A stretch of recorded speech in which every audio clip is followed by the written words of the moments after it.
दत्त मनात दत्त श्वासात, दत्त मनात दत्त श्वासात, दत्त भरला चराचरात.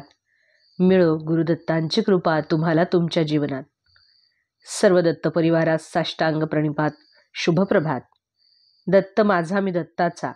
रचना श्री गुरुदत्त चरणी अर्पण. श्री गुरूंचा वास होता वनात संगमस्थानी.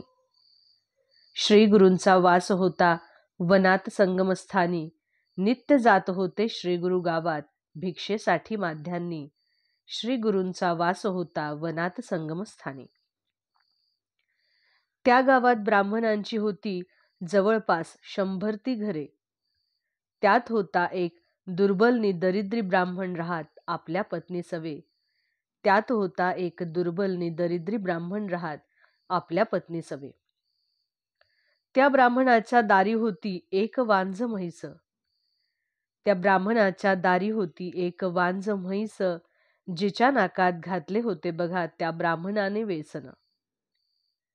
वांझ असल्यामुळे ब्राह्मणास मिळत नसे तिचे दूध. वांझ असल्यामुळे ब्राह्मणास मिळत नसे तिचे दूध. म्हणून ब्राह्मण करत असे तिचा वापर केवळ ओझे वाहण्यास. म्हणून ब्राह्मण करत असे तिचा वापर केवळ ओझे वाहण्यास. एके दिवशी माध्यांनी आली गुरुमाऊली.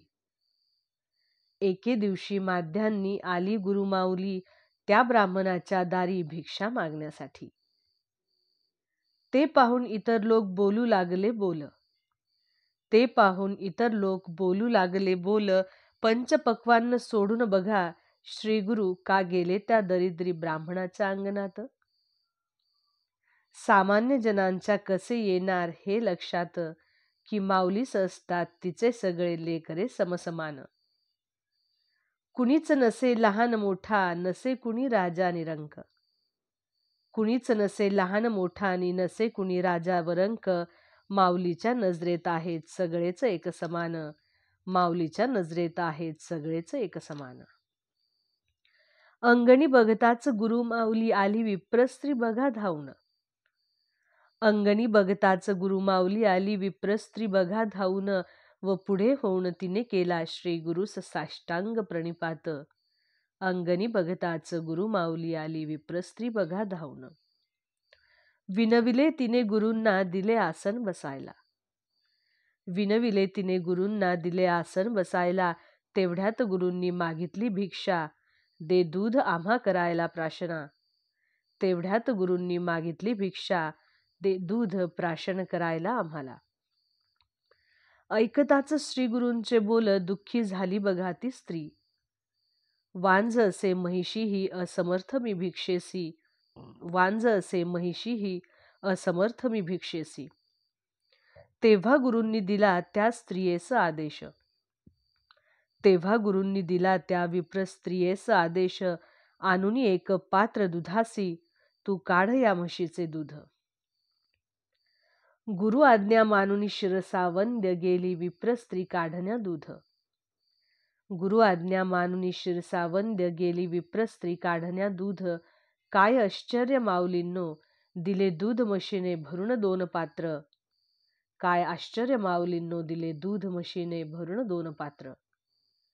विप्र स्त्रीने दिले श्री गुरुस दूध भिक्षेत. तेव्हा प्रसन्न होऊन श्री गुरूंनी दिला आशीर्वाद त्यास. जाईल दारिद्र्य तुमचे व्हाल सुखी तुम्ही निश्चित. जाईल दारिद्र्य तुमचे व्हाल सुखी तुम्ही निश्चित. एवढे बोलून श्री गुरु निघून गेले संगमस्थानावर. जाईल दारिद्र्य तुमचे व्हाल सुखी तुम्ही निश्चित. अशा कित्येक लीला केल्या श्री गुरूंनी. अशा कित्येक लीला केल्या श्री गुरूंनी त्यांच्या भक्तांचा करण्या उद्धार. आजही वावरती गुरुमाऊली गुप्त रूपे करण्या भक्तांचे हो कल्याण. आजही वावरती गुरुमाऊली गुप्त रूपे करण्या भक्तांचे हो कल्याण. अवधूत चिंतन श्री गुरुदेव दत्त. दिगंबरा दिगंबरा श्रीपादवल्लभ दिगंबरा.